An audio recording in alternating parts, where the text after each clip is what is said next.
I have a panel on the program, an expert and two lawmakers, two politicians from the different divides. I have Senator OK Jeff. He's a senator representing Benue State, one of the states that have been badly hit by some of these crises that we have seen in the country recently. And side by side with him is a retired AIG Valentine Chuku. Via Zoom, joining us is Honorable Abdurazak Namdas, the committee chair of the House on the Army. Thank you so much, gentlemen, for joining us tonight. Let me turn to Senator OK Jeff, and let's get started with the conversation. Senator, you are one of those who have personally and directly experienced some of these insecurity situations that we'll see in our country. And your governor, Governor Samuel Otom, has spoken up severally about this matter. Give us a sense of what, in your view, you think is that the underlying factor or the major problem at the heart of the insecurity that is growing in our nation today. Thank you, Sharon. Let me start with the often quoted section of the Constitution, that is section 12, subsection 2b, which says that the primary responsibility of any government is the security and welfare of the people. Other than that, everybody can be on his own. It will be like an urban jungle. Everybody will fend for himself. There'll be no point for having a government. You have a government because you want to be secure. You have a government because you want your welfare to be taken care of. Now, if a government fails in doing those basic things, it means there's a problem, and the government has no legitimacy. That came out clearly when, on the floor of the Senate, a debate on the insecurity in the country came up. And one of the senators who spoke said that this present federal government is treating insecurity with kid gloves. Incidentally, he's a member of the APC.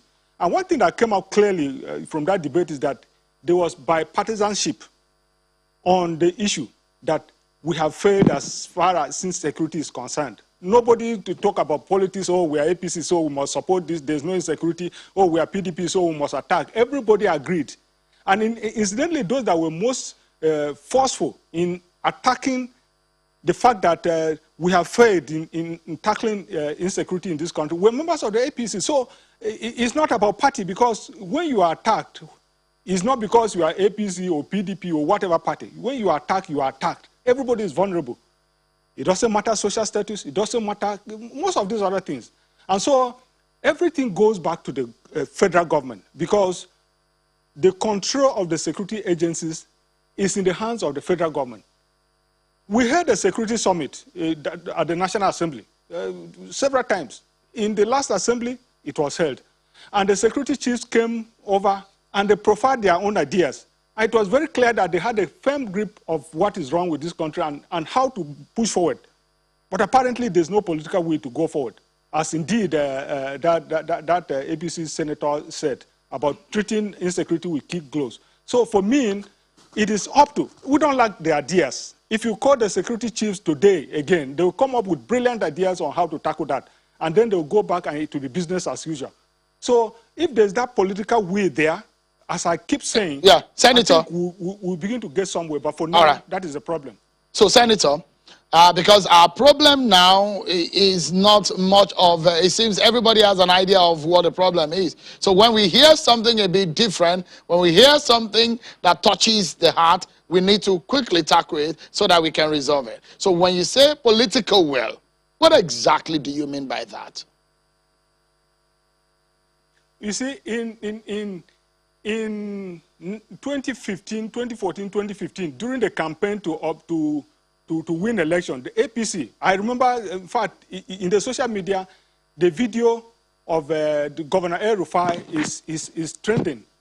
He said that, look, if you want, there's insecurity in the land, and if you don't want us to politicize it, to talk about it, do something about the insecurity. If there's no insecurity, we won't take political advantage of it. That is what El-Rufai was quoted to be saying. The video is trending now. But what we have now on our hands is that we have several times worse insecurity than we had in 2015 when APC was trying to take over. So what do you say to that? It means that the plan, one of the plans on which this present regime came on board was to tackle insecurity. And it is what gave them legitimacy way back in 2015. So if they have come and 5 years or seven years down the line, the matter is getting worse, it means they have failed. We don't lack ideas. The ideas are there, but somebody doesn't have the political will to stand up and say, okay, this is what I'm going to do about it. If you go to Benue, where about 7 persons from IDP camps of all places, where people run away from these marauders and hid, and you come and attack them and kill them. What do you want them to do? And the funny thing is that you have soldiers there, you have other security personnel there. But what you find happening there is that if the locals stand up to resist those people, they are the ones that will be hunted down like wild animals. Why those who come to attack have a free reign? So when you have that kind of thing, you begin to ask questions. What really is going on? So 2 abducted Benue University of Agriculture students have regained freedom. You know so much about the situation back home. How bad are things back home in Benue?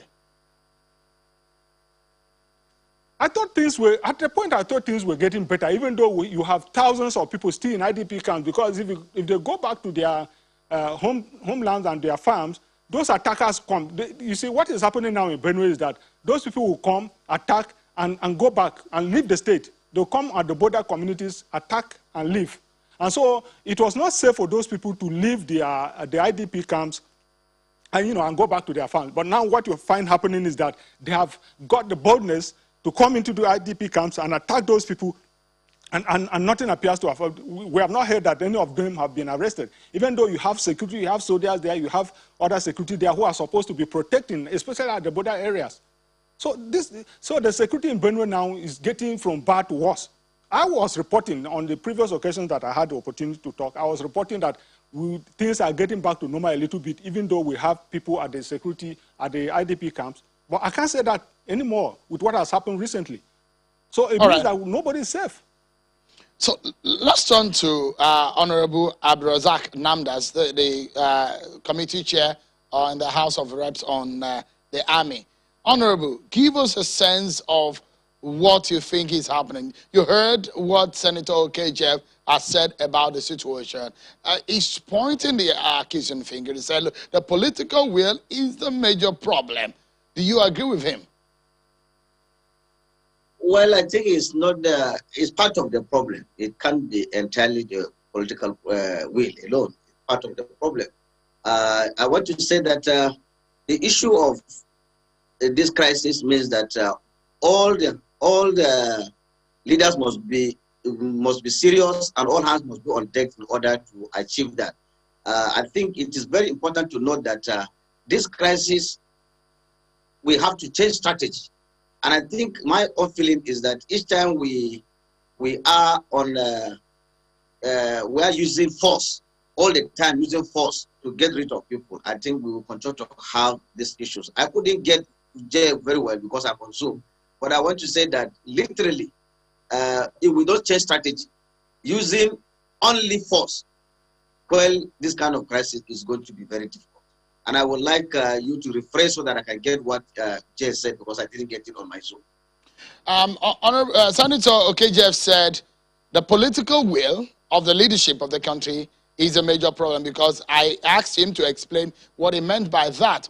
He said there's been several discussions on the way forward. The military, they've met with the service chiefs, they told them very good ideas on how to resolve the problem, but he kept saying the political will is a problem, and that was why I was asking you. You are the chair, you're a member of the APC, and he made reference to what happened and the promise, what happened before 2015 election, and the promises your party made as to what you will do in resolving the problem. When he says political will, your party is in power.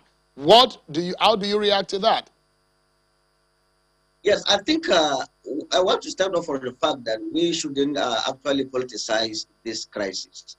This government inherited the crisis. And I know that it has the duty to stem the tide of the crisis, to get rid of the crisis, that I know very well. But all efforts have been done severally to ensure that this crisis is actually resolved, and that all the government has come up to say, look, the National Assembly, for instance, we have funded all the armed forces more than you can ever imagine in the last 6 years. If you look at budgets or appropriations of other MDAs, other ministries, check out the armed forces, the police and security forces put together have been, so we have demonstrated will to get rid of it.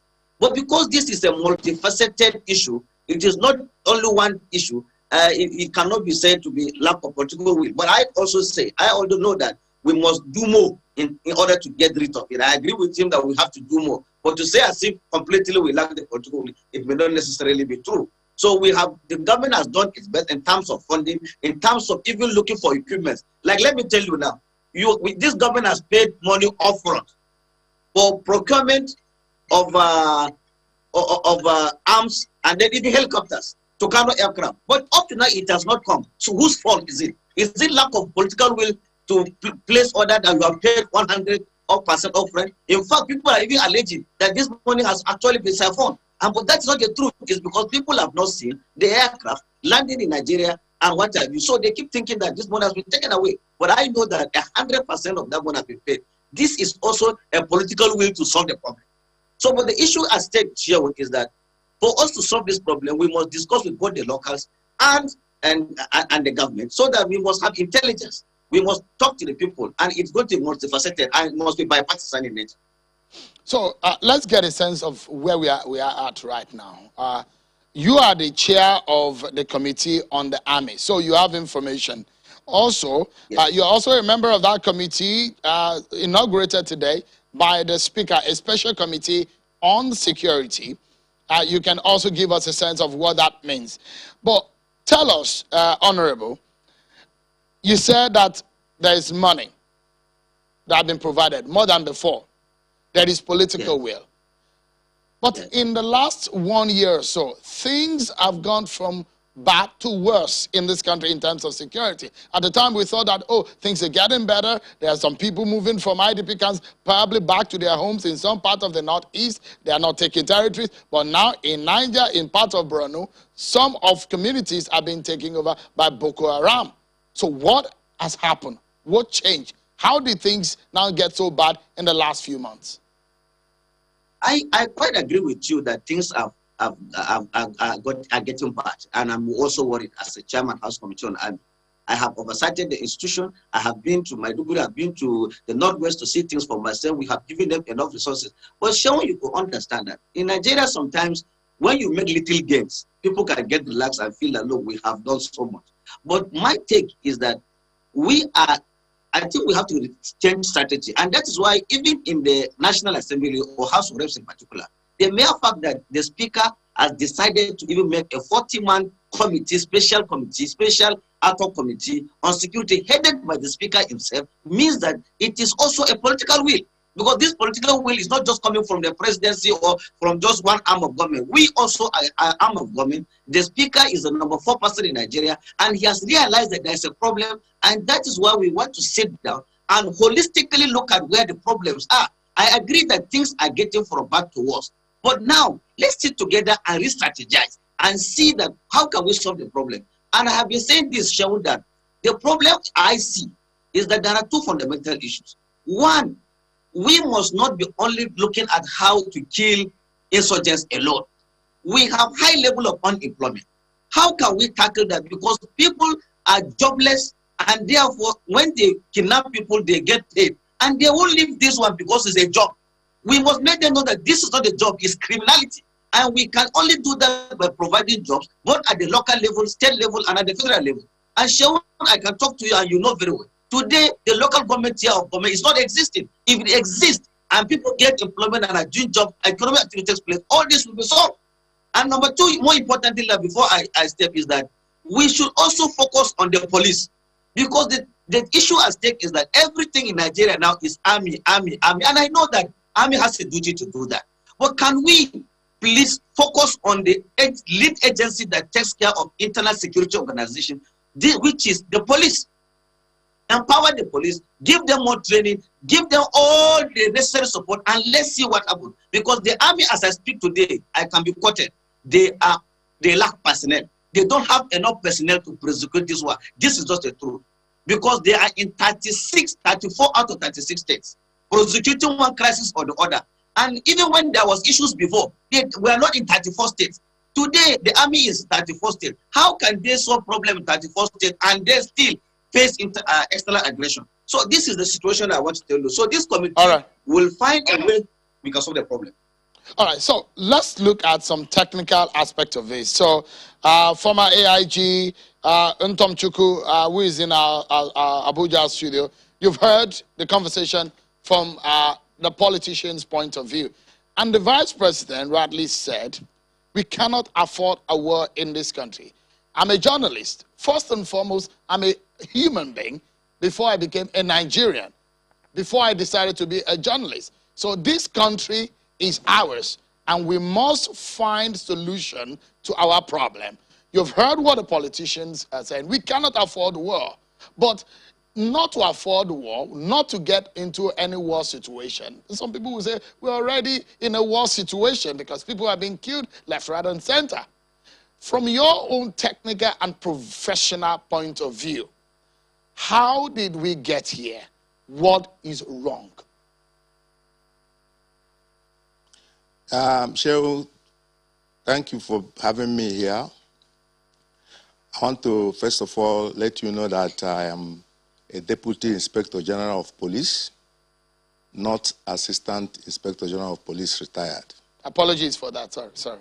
From professional point of view, how do we get here? We get here because over some years now, for decades now, the police have been grossly underfunded, have been relegated to the background. And since 2015, when there is resurgence in Boko Haram insurgency due to rising international terrorism occasioned by religious bigotry and extremism, the emphasis has always been to fight external aggression. And most of the attention has been turned to funding the army to the detriment of the police, which is the lead agency on internal security. But I thank God that right now there is a police trust fund, but the funding is still not there available for them to make procurements. So once the funding is there for them to make adequate procurement, the police will occupy the space that they are supposed to occupy as a lead agency on internal security. Again, there is this perceived marginalization of some sections of the country, rising from the middle belt to south-south to southeast. There has always been this perceived marginalization of the people. They want to participate, they want to be included, they want to be receive appointments, equitable appointments in the security services and other services in the country. But this is not forthcoming. So it has a political dimension to some extent where the leadership must ensure there's fairness and justice in the land.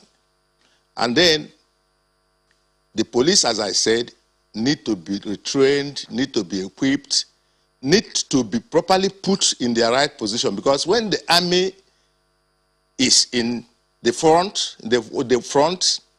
the police has to occupy the rear so that there will be no gap.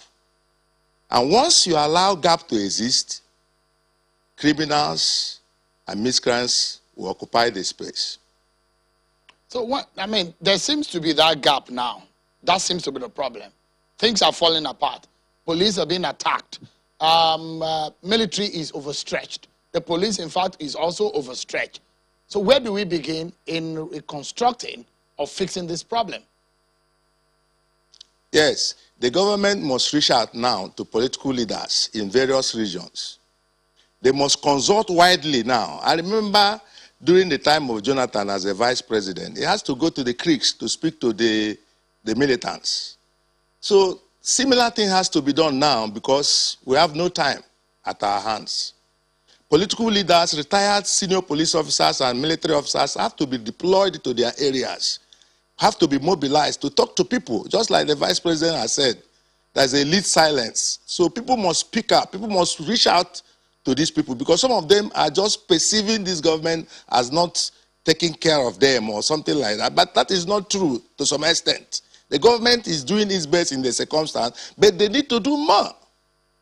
They need to do more in the area of what is called, they need to consult widely, they need to be diplomatic about it, even if it means going to those people that are proscribed through their secret agencies or through their other means. They have to create channels right now to reach to all these people that are causing this problem and talk to them and let them know that we have no other country except Nigeria. Why the police now will be able to occupy that space, as I said.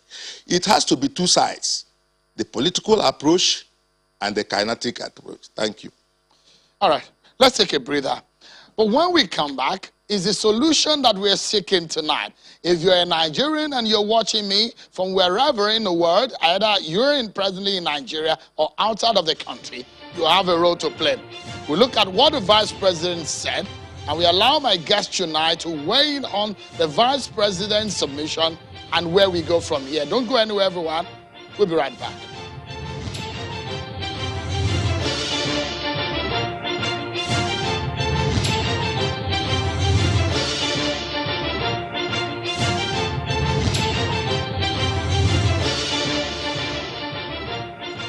I want to thank everyone for spending some moments with us right here on the program. Whatever you're doing and you're watching right now, you are also part of this nation-building process that we're on tonight. In these next few minutes that we have left, let's get back to the conversation with my partner tonight. Don't forget that part of the conversation will also be on the issue of the debt burden in the country and the issue of poverty reduction that the federal government just launched as a strategy to execute that. You heard the spokesperson of the president. But let me get my panel back into the conversation. DIG Untom Chukwu is in Abuja studio, as well as Senator Okejev. Thank you so much, gentlemen. As well as Honorable Abdulrazak Namdas, Chairman, House Committee on the Army, is also part of the conversation virtually. Let me get my panel to react to what the VP said. And let me quote what the VP said again. He said, quote, "We cannot afford a war in this country. It is a political elite that will determine what will take place. If we keep quiet, if we say nothing and hope that things will just normalize, we may be wrong. And we may find ourselves heading for something much worse than we are seeing today." Vice President, Professor Yemi Osinbajo. Senator Okejev, I would like you to react to what Honorable Namdas said. I disagree with you about the issue of political will, and I also would like you to react to what the Vice President said today that I quoted now. Okay, well, I heard what my friend Namdas said, and at least he said that the army is deployed in 34 states out of the 36 states that we have. That is clear indication that you have insecurity problem in this country on a very massive scale. Otherwise, it's the police that are supposed to deal with internal security, not the army. So that in itself is loud testimony to the fact that matters have gone out of hand. And when I talk about, political will, I'm basically laying it at the doorsteps of the presidency, the executive arm of government, because every day, almost every day, you find the House or the Senate sitting, a motion on insecurity will come on the floor, and resolutions will be taken. So the legislative arm of government is doing its own, because that is, if you look at the constitutional provision, there's not much we can do other than to draw attention through resolutions or even passing bills. That is what we are supposed to do. After that, it lays in the domain of the executive arm of apologies government. if I may cut in, Senator. Apologies. So to be clear that we're getting you right, if you were the president, for example, when you say there is a lack of political will, if you were the president today, what would you do? Let me give you an example.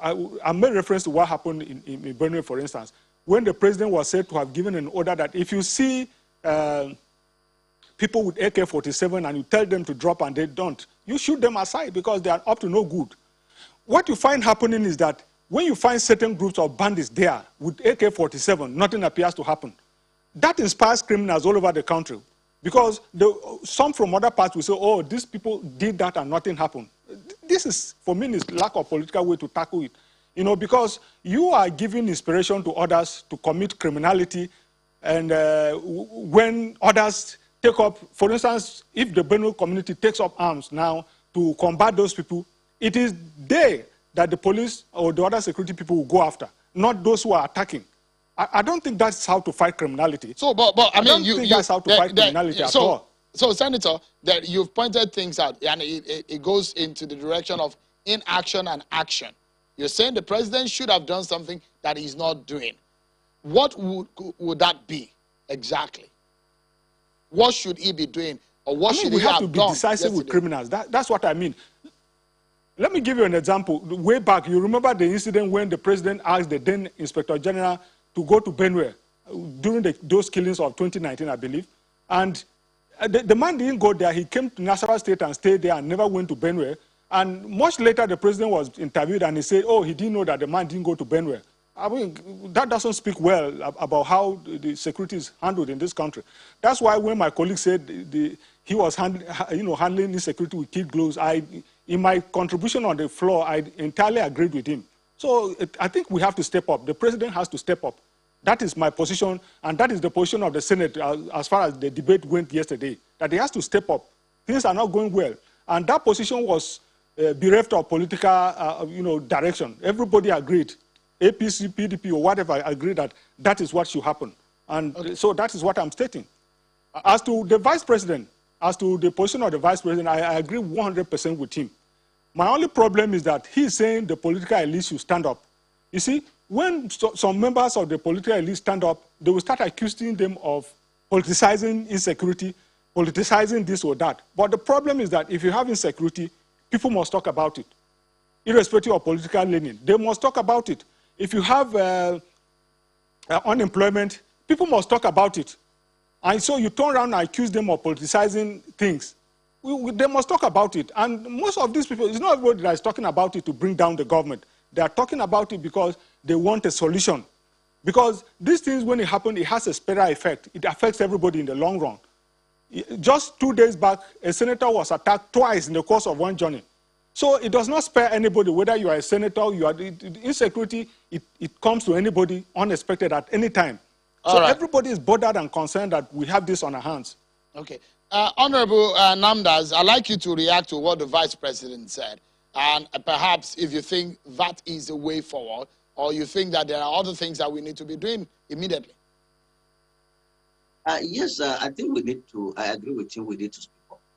It's true, because collectively, Shewon, just like also my senior colleague just spoke there, we all agree the situation is not good. Things are getting from bad to worse. This is something all of us must agree.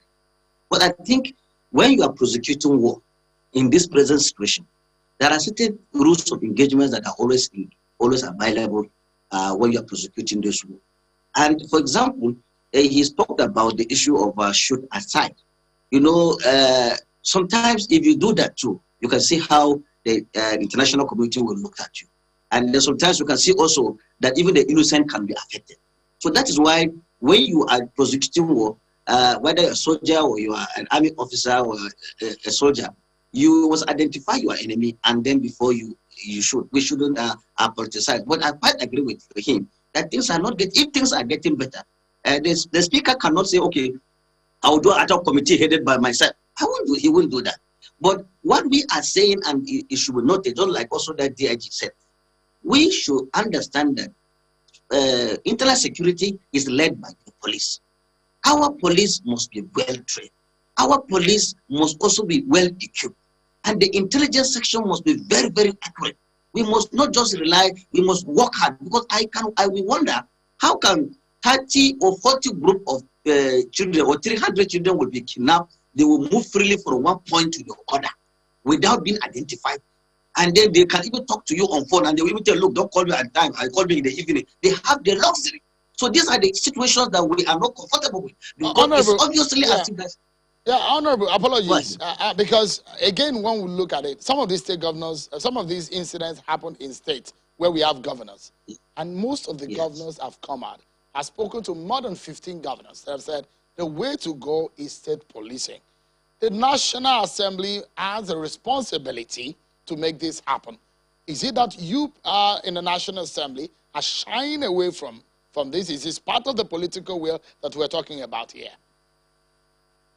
You are right. Let me tell you that it happened at the states. But Sean, let's be fair to ourselves. We are Nigerians. How many of these governors are also working hard in vis-a-vis what they are saying? I can tell you there are few. If you tell me, for example, what the governor of Borno State is doing, I can agree. Because even at night, the man will not sleep. He goes and see people. But when one governor will just sit down and don't make a statement and go back to sleep, and you see little of his effort, then you begin to wonder whether he is also doing his part. Because what some of the governors are saying, they will be saying that, look, the federal government should do this. But we also know that you are the chief security officer of your state, even though this is debatable that they say they are not fully chief security because some of the security agencies are not answerable to them. They need a state police. Anytime we do something in the National Assembly, particularly review of the Constitution, sometimes it's been also aborted by the governors. We have made attempt. For example, in the Aid Assembly, we agreed that, look, there should be financial autonomy for local government. But it was shut down by governors. So somehow. But the governors, some of them are working hard, but some of them are not. So, and then they must not rely that things happen in your state. What have you done too? Let's see what, look at, Zulum was with the president just a few days ago. He is always there to report progress so that the federal government can feel free to say, okay, let me assist. But sometimes, some of them only talk, the action they do is little. So if they do also, and then the federal government will do their own, it's good. I am not saying the federal government is excellent, because if the federal government too has serious issues at their disposal, they're not doing so well. Because if they are, all of us here are not supposed to be complaining. I think it should not just be federal government. Yes. Yeah. Well, I mean, I'm just, what do I know anyways? I'm just a journalist, but the information that I have most of the time is what we bring to the table. So I'm just wondering, state policy, why is it so difficult to make it happen? I know lawmakers have the responsibility to make that happen. But let me turn to DIG, Ntom Chuku. Lawmakers are saying seek foreign help. Other thought molders have also said the federal government should seek foreign help. They said declare state of emergency. You are the expert here. Tell us, how will that go? From which country are we going to seek this help? Which country can help us? If there is a state of emergency, what does this mean? How do we run this country if there is a state of emergency? Are those the kind of solutions that we need to look at? Yeah. Let me say something about state of emergency. I believe that the president can declare state of emergency on security. And by that I mean that resources, human and material resources, are to be put together to quickly support the security agencies to build capacity to respond to these emerging threats. Because the emerging threats are getting so bad that if nothing is done to stem the tide now, so it will result in something it will affect our economy, it will affect foreign investments, etc. So we need a national emergency on security. And in area of building capacity for the security agencies to respond to these threats, that is the area I want to emphasize. As regarding which country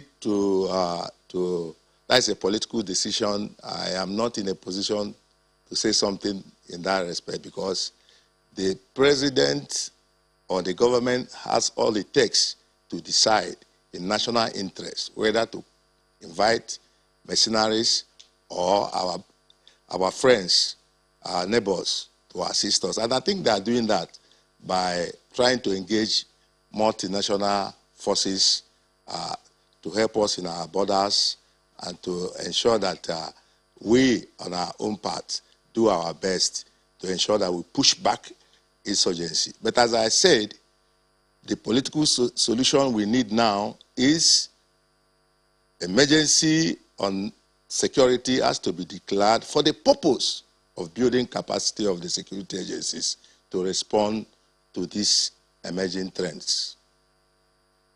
I must sincerely thank the three wise men on the program tonight. Senator Jeff, Emmanuel Jeff, Senator Benue Northwest District, and Mr. Valentine Untomchuku, retired Deputy Inspector General of Police, and Honorable Abdurazak Namdes, member of the APC and Chairman House Committee on the Army. Thank you so much, gentlemen, for joining us tonight and sharing your thoughts on national security.